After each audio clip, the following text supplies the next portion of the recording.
Salam sejahtera, terima kasih kerana bersama dengan saya di Nazilin Unity Channel. Anwar cadangkan pertimbang tahanan rumah Najib hanya selepas kes 1MDB selesai.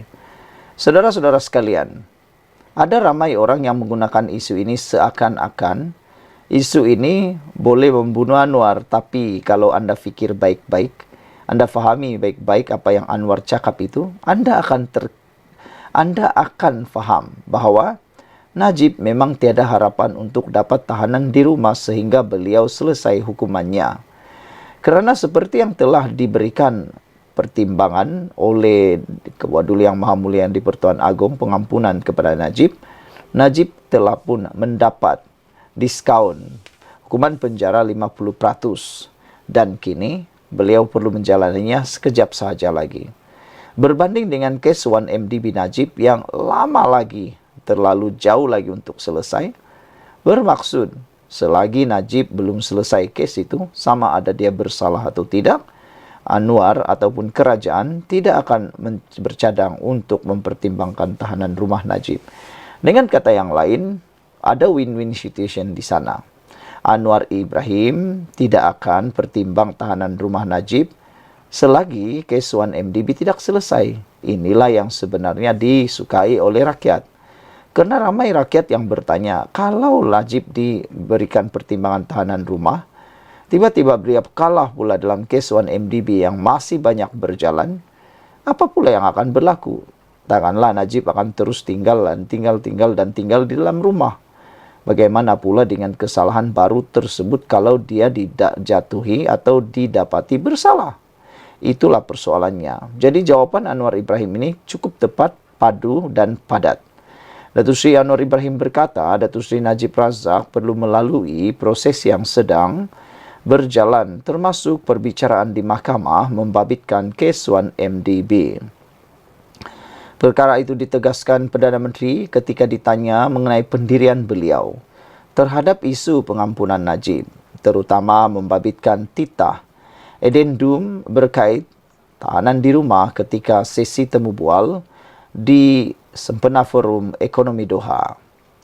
Beliau bagaimanapun berkata keputusan untuk meringankan hukuman kepada bekas Perdana Menteri itu, termasuk membabitkan tahanan di rumah, terletak pada kuasa yang di-Pertuan Agong. Sama ada beliau perlu dibenarkan menjalani tahanan di rumah. Pendirian kami ketika ini adalah ikuti proses yang sedang berjalan, iaitu kes mahkamah dan biarkan Agong yang putuskan, kata Anwar. Ketika ini ada proses yang sedang berjalan, ada kes membabitkan 1MDB, dan biarkan proses itu berjalan, kata Anwar Ibrahim lagi. Tambah Anwar lagi, seandainya diminta memberikan pandangan oleh yang di-Pertuan Agong, nasihat beliau juga akan sama. Bermaksud, jika yang di-Pertuan Agong minta pandangan saya akan nasihatkan tuanku untuk ikut proses.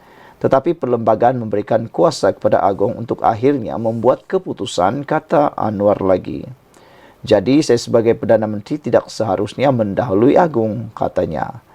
Tambah Anwar lagi, Najib mempunyai hak untuk membuat rayuan pengampunan daripada yang di-Pertuan Agong. Dan beliau sudah berikan segala bantuan yang mungkin supaya bekas Perdana Menteri itu dilayan secara adil. Dalam kes dihadapi Najib, dia sudah menjalani proses dan kini menjalani hukuman penjara.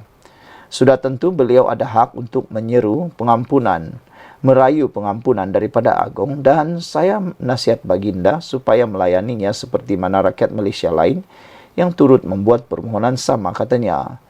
Pada 1 April lalu, Najib 70 tahun memfailkan permohonan di Mahkamah Tinggi Kuala Lumpur untuk mendapatkan kebenaran semakan kehakiman mencabar kewujudan titah addendum atau titah tambahan yang di-Pertuan Agong ke-16.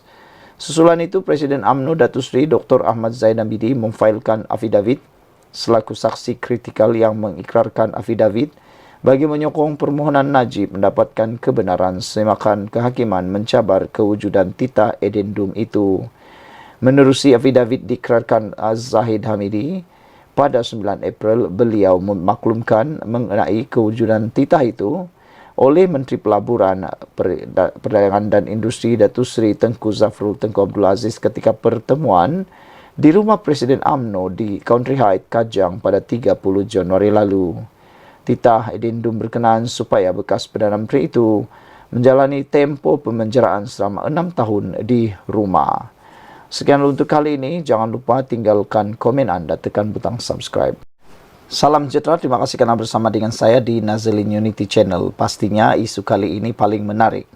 Isu tahanan rumah Najib dibincang minggu depan. Wow, ini memang luar biasa menariknya.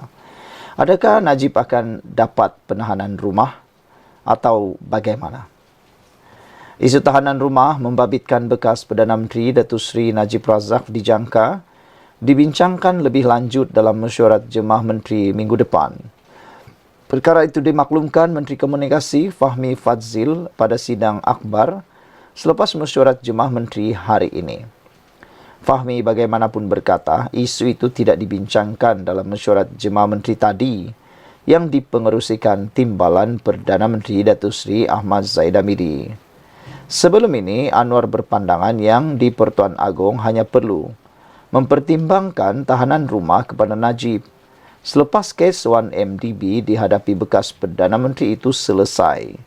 Isu tahanan rumah Najib dibincang minggu depan. Saudara-saudara sekalian, yang lebih menarik lagi dalam isu kali ini ialah apabila Azmin Ali pernah kalah 3 kali kepada Amiruddin oleh Adun Bersatu. Pilihan raya kecil PRK Dun Kuala Kubu Bahru secara signifikan lebih kepada pertembungan antara pengerusi Bersatu Selangor, Azmin Ali dan Menteri Besar Selangor, Amiruddin Syari. Bekas pengerusi Bersatu Selangor Abdul Rashid Ashari berkata, keputusan PRK itu menyaksikan Azmin tewas buat kali ketiga di tangan Amiruddin. Menurutnya, kekalahan pertama Azmin kepada Amiruddin ialah pada pilihan raya umum ke-15 diikuti pilihan raya negeri dan PRK Kuala Kubu Bahru. PRK Kuala Kubu Bahru sebenarnya pertembungan antara Azmin dan Amiruddin. Jadi sekarang jelas, Amiruddin menang 3 kali, dia mengalahkan si Azmin, kata Adun Selat Klang itu dalam wawancara bersama Malaysia Kini. Pakatan Harapan berjaya mempertahankan Dewan Undangan Negeri Kuala Kubu Bahru Sabtu lalu selepas calonnya Pang Syok Tau hari ini menang dengan pilihan raya. Dalam pilihan raya itu dengan majoriti besar 3,869 undi. Bekas Setiausaha Agung Akbar kepada Menteri Perumahan dan Kerajaan Tempatan itu memperoleh 14,000 undi. Sementara itu, Abdul Rashid berkata faktor calon merupakan penyumbang utama yang menyebabkan Bersatu kalah pada PRK berkenan. Katanya, kontroversi yang menyelubungi calon berhubung isu pendidikan selain kempen ekstrim, PAS turut menyumbang kepada kekalahan Perikatan Nasional. Faktor calon daripada awal calon PN dah ada kontroversi tentang keputusan pendidikan dan sebagainya. Saya juga terkejut dia ada master. Dia dulu dengan saya lama sejak awal penubuhan Bersatu Selangor. Sepanjang masa saya tidak tahu dia ada master. Saya tahu dia ada diploma tapi saya tak tahu dia ada master. Mesti orang tanya mana ijazah. Katanya lagi.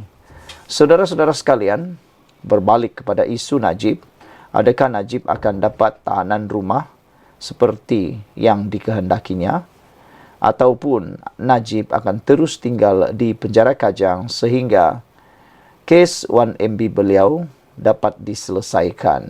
Kerana sama saja, kalau beliau dapat dilepaskan dan dalam tahanan rumah, tetapi kalah lagi di dalam 1MDB, adakah beliau akan terus tinggal di rumah? Sekian untuk kali ini, jangan lupa tinggalkan komen anda. Salam sejahtera, terima kasih kerana bersama dengan saya di Nazilin Unity Channel. Anwar beri jawapan terus terang mengenai kasino kedua, Malaysia tidak perlukan. Perdana Menteri Datuk Seri Anwar Ibrahim menegaskan Malaysia tidak memerlukan idea menubuhkan kasino kedua untuk memacu pertumbuhan ekonomi negara. Bercakap kepada Forum Ekonomi Qatar QEF 2024 hari ini, beliau berkata Malaysia kini menumpukan sektor transformasi digital, peralihan tenaga serta kecerdasan buatan AI. Anwar yang juga Menteri Kewangan berkata semua sektor itu antara lain memadai untuk mendorong pertumbuhan masa depan. Beliau berkata justru di bawah pentadbirannya tiada keperluan untuk lesen kasino kedua di Malaysia. Sama sekali tidak. Malaysia tidak perlu terlibat dalam perniagaan kasino kedua. Kami menumpukan transformasi digital, peralihan tenaga dan AI dan kami percaya ini adalah antara industri yang mencukupi untuk memacu negara ke hadapan, kata Anwar Ibrahim ketika menjawab soalan moderator Haslinda Amin dalam sesi pleno di Doha. Anwar ditanya sama ada Malaysia mempertimbangkan untuk membenarkan lesen kasino kedua di bawah kerajaan Malaysia Madani. Beliau bagaimanapun menegaskan tidak akan ada kasino di bawah pentadbirannya. Susulan laporan Bloomberg mengenai kasino, Anwar berkata tiada seorang pun wartawan agensi itu ditahan. Mahupun operasi media terbabit disekat. Katanya beliau hanya mahu fokus ke hadapan. Selepas ini, isu 3R tak boleh main dalam kempen. Timbalan Perdana Menteri dedah intipati MOU untuk PN. Timbalan Perdana Menteri Datuk Seri Fadilah Yusof hari ini mendedahkan bahawa beberapa intipati dalam memorandum persefahaman MOU yang perlu ditandatangani pembangkang sebelum kerajaan menyalurkan peruntukan kepada blok itu. Walaupun tidak banyak yang dikongsikan, namun syarat paling yang dinantikan semua pihak adalah larangan menggunakan isu 3R iaitu agama, kaum dan raja. Kata Fadilah, perincian selebihnya sedang dimuktamadkan untuk diserahkan kepada majlis tertinggi semua parti politik dalam kerajaan serta pembangkang untuk diluluskan. Kita masih memperincikan draft, tetapi gambaran MOU sudah saya berikan apa kandungannya, iaitu pertama, untuk fokus supaya semua ahli parlimen ini melihat bagaimana untuk membangunkan dan memulihkan ekonomi negara. Kedua, untuk memastikan kestabilan supaya kita dapat menarik seramai mungkin pelancong dan mengekalkan perkara yang boleh menyebabkan perpecahan. Dan mengelakkan perkara yang boleh menyebabkan perpecahan. Mengelakkan perkara yang boleh menyebabkan perpecahan, 3R, iaitu raja, bangsa, agama dan sebagainya, katanya lagi. Mesyuarat Majlis Pimpinan Tertinggi Sekretariat Kerajaan Perpaduan yang dipengerusikan Perdana Menteri Datuk Seri Anwar Ibrahim sebelum ini pada dasarnya bersetuju mengagihkan peruntukan kepada ahli parlimen pembangkang tetapi mahu MOU di antara kedua-dua pihak dirangka terlebih dahulu. Bagaimanapun, Perikatan Nasional PN memaklumkan akan membuat keputusan selepas meneliti terlebih dahulu syarat dalam draft MOU yang sedang disiapkan kerajaan. Sekian untuk kali ini, ikuti terus ulasan selepas ini. Salam sejahtera, terima kasih kerana bersama dengan saya di Nazilin Unity Channel. Kabar semalam yang hangat, 5 adun dikatakan bakal ditahan oleh SPRM, akhirnya ada jawapan. Kabar 5 adun Perlis bakal ditahan, SPRM akhirnya tampil, buka mulut dan buka cerita. Suruhanjaya Pencegahan Rasuah Malaysia, SPRM, tampil bersuara. Susulan laporan mendakwa, 5 adun di Perlis bakal ditahan dalam masa terdekat. Menurut Pengarah Kanan Bahagian Operasi Khas SPRM, Datuk Azmi Kamarul Zaman, dakwaan itu buat masa ini adalah tidak betul. Semalam Harapan Daily melaporkan identiti 5 wakil rakyat daripada PAS dan Bersatu didakwa telah disebut anak Menteri Besar Polis ketika siasatan SPRM. Sekumpulan anggota SPRM juga dilaporkan sudah berada di negeri itu selepas mendapat maklumat baharu. Azmi bagaimanapun turut menafikan kedua-dua perkara itu. Buat masa ini, dakwaan tersebut tidak betul, katanya menurut Sinar Harian. Sementara itu, kertas siasatan berkaitan salah guna kuasa dan penyelewengan membabitkan anak kepada Menteri Besar Perlis serta beberapa individu lain sedang dilengkapkan. SPRM menjangkakan hasil siasatan diperoleh pada minggu hadapan. Terdahulu sebelum itu, tular di media sosial mengatakan bahawa 5 adun di Perlis didakwa bakal ditahan SPRM dalam masa yang terdekat. Laporan itu telah mengejutkan ramai orang dan pelbagai spekulasi mula timbul, terutamanya spekulasi berkaitan dengan Menteri Besar Perlis dan juga anak Menteri Besar Perlis itu.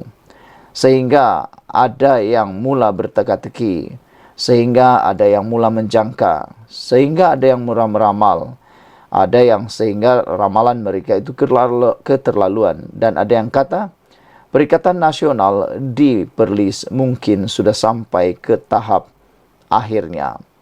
Seorang pemimpin politik kanan di Perlis mendakwa 5 adun di negeri itu bakal ditahan Suruhanjaya Pencegahan Rasuah Malaysia SPRM dalam masa terdekat.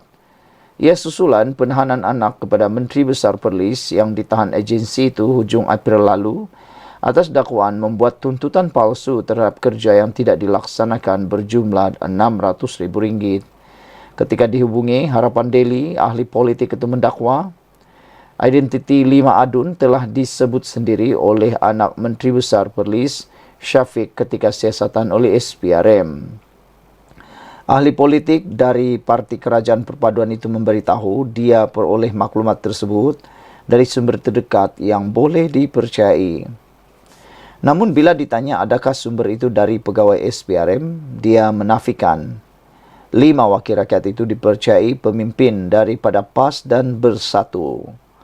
Beberapa pegawai SPRM turut dikatakan sudah berada di negeri itu bagi melakukan siasatan. Kata ahli politik berkenaan, isu tersebut memang sudah menjadi kecoh di Perlis.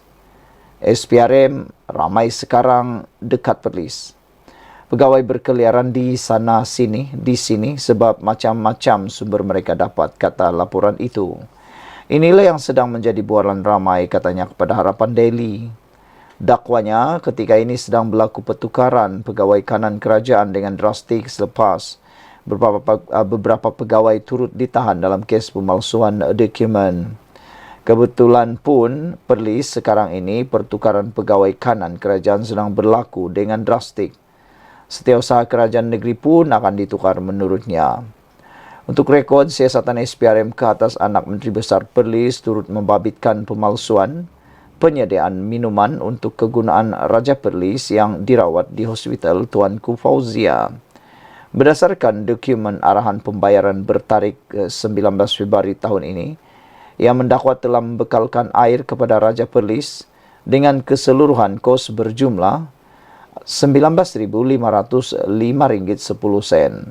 Namun sebenarnya tiada sebarang air minuman yang dibekalkan kepada Tuanku Said Sirajuddin Putra Jamalulail seperti mana butiran dokumen berkenaan.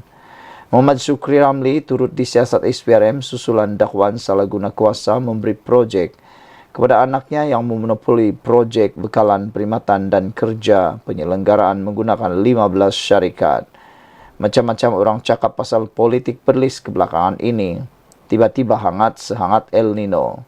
Hang pa jangan tanya saya apa-apa sebab jawapan standard saya ialah apa-apa nak jadi dalam politik Perlis ini kita akan lebih jelas dalam tempoh sebulan ini, katanya. Pecahan wakil rakyat di Perlis terdiri daripada 9 PAS, 4 Bersatu dan 1 PKR. Sekian dulu untuk kali ini. Ikuti terus ulasan selepas ini. Salam sejahtera, terima kasih kerana bersama dengan saya di Nazilin Unity Channel. Terbaru mengejutkan kita semua, laporan menulis Tuan Ibrahim melanggar pandangan Presiden PAS sendiri. Apa cerita sehingga Tuan Ibrahim ditulis sebagai melanggar pandangan Presiden PAS sendiri? Tuan Ibrahim, timbalan Presiden PAS, menyifatkan tiada keperluan untuk menambah ahli Dewan Undangan Negeri adun di Pahang. Kalau sekadar lantik untuk menyokong, saya fikir kerajaan sudah kuat, tak ada keperluan. Lebih baik dana itu digunakan untuk pembangunan negeri dan perkara yang penting itu yang kita bahaskan. Katanya menurut satu video yang dimuat naik di sebuah portal berita hari ini. Beliau memberikan komen itu kepada media selepas Dewan Undangan Negeri Dun Pahang meluluskan usul Menteri Besar Datuk Seri Wan Rosdi Wan Ismail untuk melantik adun lantikan pada 13 Mei lalu. Beliau yang juga adun ceka turut mengakui bahawa semua segmen mempunyai exco yang mewakili, namun menyifatkan ianya lain jika ada wakil daripada orang asal. Itu berbeza persepsi dia daripada exco dan orang asal lain. Demikian juga kalau kita tengok golongan orang kurang upaya OKU, profesional yang boleh mewakili dalam konteks pembangunan. Sebab itu kami lihat pertamanya tiada keperluan untuk menambah adun. Sebab tambah ini sebagaimana disebut Saudara Hamdan, 1.5 juta itu baru emolumen, belum masuk lagi peruntukan, ujar beliau lagi. Hari ini juga kita digemparkan dengan arahan daripada Anwar Ibrahim yang pastinya mengejutkan kita tapi memberikan kegembiraan kepada generasi akan datang. Anwar mengarahkan 100 pokok baharu perlu ditanam bagi setiap pohon yang ditebang. Kita sebagai generasi yang tinggal di Malaysia ini, kita bersetuju, bahkan kita amat mengalu-alukan tindakan tegas daripada Anwar Ibrahim seperti itu.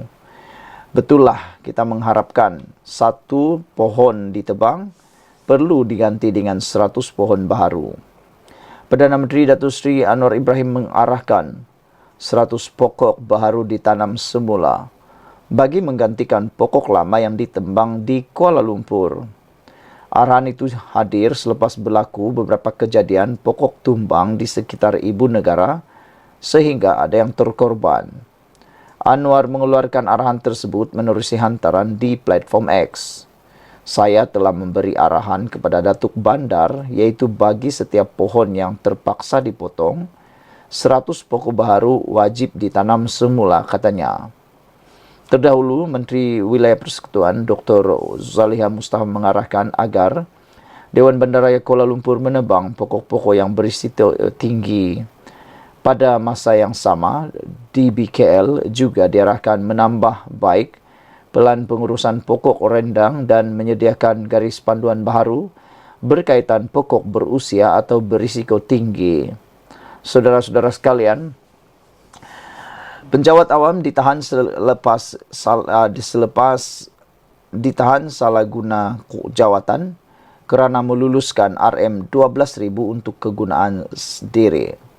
Seorang penjawat awam di Seremban ditahan Suruhanjaya Pencegahan Rasuah Malaysia kerana disaki menyalahgunakan jawatannya untuk memohon dan meluluskan dana berjumlah RM12,000 untuk kepentingan dirinya. Suspek lelaki yang berusia 44 tahun itu ditahan kira-kira jam 7 malam semalam ketika hadir di pejabat SPRM Negeri Sembilan. SPRM menahan seorang lelaki penjawat awam kerana disaki menyalahguna kedudukannya dengan membuat permohonan dan meluluskan pinjaman wang pada 2023. Ia untuk tujuan pendahuluan bagi kerja membaik pulih pusat mengumpul getah sebanyak RM12,000 melalui dana daripada Jawatan Kuasa Kemajuan Keselamatan Rancangan JKKR untuk kepentingan dirinya. Sumber itu berkata permohonan reman terhadap suspek dilakukan di Mahkamah Magistrate Sivil pagi ini. Suspek dibenarkan reman selama tempoh 7 hari bermula hari ini sehingga 21 Mei dan ditempatkan di lokap SPRM Negeri Sembilan sementara siasatan dijalankan lapor BH. Sementara itu, dakwaan penahanan tersebut disahkan pengarah SPRM Negeri Sembilan, Aukok Ahmad Taufik Putra Awang Ismail, yang memaklumkan kes disiasat mengikut Seksyen 23 Akta SPRM 2009. Sekian untuk kali ini. Jangan lupa tinggalkan komen anda, tekan butang subscribe. Kita jumpa lagi. Bye-bye. Salam sejahtera. Terima kasih kerana bersama dengan saya di Nazilin Unity Channel. Adakah keputusan PRKKKB akan dibatalkan dan adakah pilihan raya semula akan dibuat? Ini terjadi apabila, mengikut satu laporan dalam Majority.com, Perikatan Nasional mahu hantar petisyen kepada SPR cabar kemenangan PH di KKB. Perikatan Nasional akan memfailkan petisyen kepada Suruhanjaya Pilihan Raya SPR mengenai keputusan pilihan raya kecil PRK Kuala Kubu Bahru jika mempunyai alasan yang mencukupi. Dengan penerangan ini, laporan ini, maka adakah kalau mempunyai cukup bukti, Perikatan Nasional berani mencabarnya? Dan adakah dengan itu akan menyebabkan keputusan PRK KKB dibatalkan? Ramai netizen yang tidak bersetuju kalau itu dibatalkan kerana kata mereka ia boleh menyebabkan kerugian kepada wang rakyat. Kata mereka tunggulah pilihan raya akan datang. Menurut Timbalan Presiden Bersatu Datuk Seri Faizal Azu, pihaknya pasti akan mengambil tindakan selanjutnya selepas mereka mendakwa Pakatan Harapan menyalahgunakan kuasa dalam PRK kali ini. Kami akan lihat apa yang kami boleh buat dan semestinya kami akan ambil tindakan lanjut, katanya ketika sidang akbar di Pusat Operasi PN Batangkali pada Sabtu yang lepas. Sebelum ini, Setiausaha Agung PAS Datuk Seri Taqiyuddin Hassan mendakwa Pakatan Harapan menyalahgunakan aset kerajaan untuk dijadikan sebagai jentera kempen pada PRK tersebut dan mereka akan menghantar petisyen seandainya Perikatan Nasional kalah. Dan jangkaan petisyen itu akan dihantar boleh berlaku kerana PH berjaya mengekalkan kerusi di Kuala Kubu Bahru apabila Pang Syok Tau menang dengan undi sebanyak 14,000. Dia menewaskan calon Perikatan Nasional Khairul Azhari Saud yang meraih 10,131 undi serta Nyau Kizin bebas serta Hafiza Zainuddin Parti Rakyat Malaysia PRM dengan kedua-duanya cuma mampu memperoleh 188 dengan 152 undi. Dalam masa yang sama, Faizal menerima kekalahan tersebut dan menyatakan Perikatan Nasional akan bekerja lebih keras bagi memenangi pilihan raya akan datang. Faizal berkata jumlah keluar mengundi yang kurang turut memberi kesan kepada keputusan PRK kali ini. Kita mendapati kumpulan terutamanya golongan yang bekerja di luar tidak mengambil kesempatan kali ini untuk pulang mengundi, katanya. Kita lihat di situ ada peratusan yang rendah. Kalau dari segi boikot, saya lihat lebih kepada pihak yang sebelah sana yang kita lihat. Peratusan keluar mengundi juga kurang dalam 61% saja.